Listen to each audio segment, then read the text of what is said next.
Hello folks, well welcome to this current edition of Reflections with the Rwtr. This story takes place in the late 1990s in Sandy Springs, Georgia. Right across from the American Pie on Old Lawler Road was another sports bar that would do wrestling on Friday nights, the early part of the evening, and then it was like an all family, allowed to store. Then of course, they closed up. And then just strictly bar hours and bar 21 up rules. And they would use a lot of, WCW, power plant guys and young guys, and use it as a breeding ground for some young kids. So there's a story like, there was a lot of wild stuff that happened during those times. And it's kind of a joke that the only person that could probably tell you exactly everything happened was a very young AJ Styles. But at this period of time, they had brought in a gentleman who was wrestling for WCW, called himself The Wall. He's huge monster of a man. And so they decided to put him against my tag team partner at the time was Colt Rivers. And we were pretty much the DD wrestlers.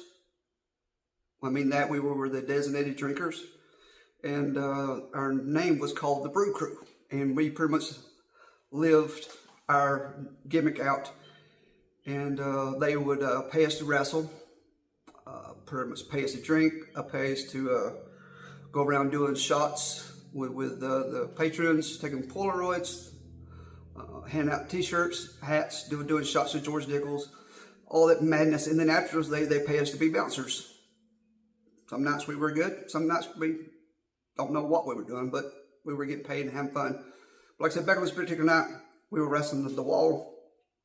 And so we come up there with our pitcher of beer and, sip out of the chug, drink, sit in one of the corners of the ring, and we're back and forth. And basically, he just beating the crap out of us, power bombs, choke slams, power bombs. We stagger up, turn around, walk right into another one, boom, boom, boom, boom. It's constant.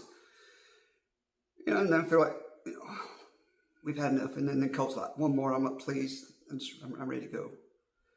He goes up, big choke slam, comes down, and that's where, it could have been alcohol, it could have been way out solid, but when he hit, it's like in slow motion. Pitcher beer goes up, and this man Heffel came down, wobble, wobble, wobble, wobble, wobble. I'm trying to reach for it, then slow motion.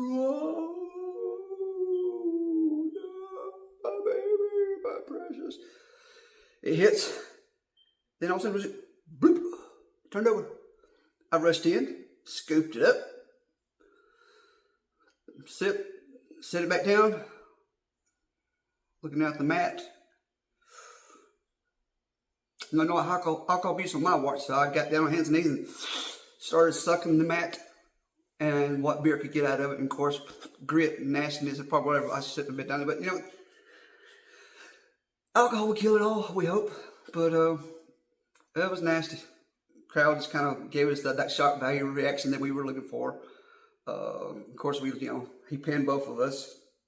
I didn't care. Grabbed our baby and staggered back to the locker room and proceeded to do what we did best. Well, yeah, hope you like the story. And just since we're talking about the Brew Crew and beers and whatnots and bars, I'm downstairs in my bar. Got my hat on, label out. Cheers to all those. And I hope you enjoy the story. And as old poops and pops like to say, peace, love, see ya!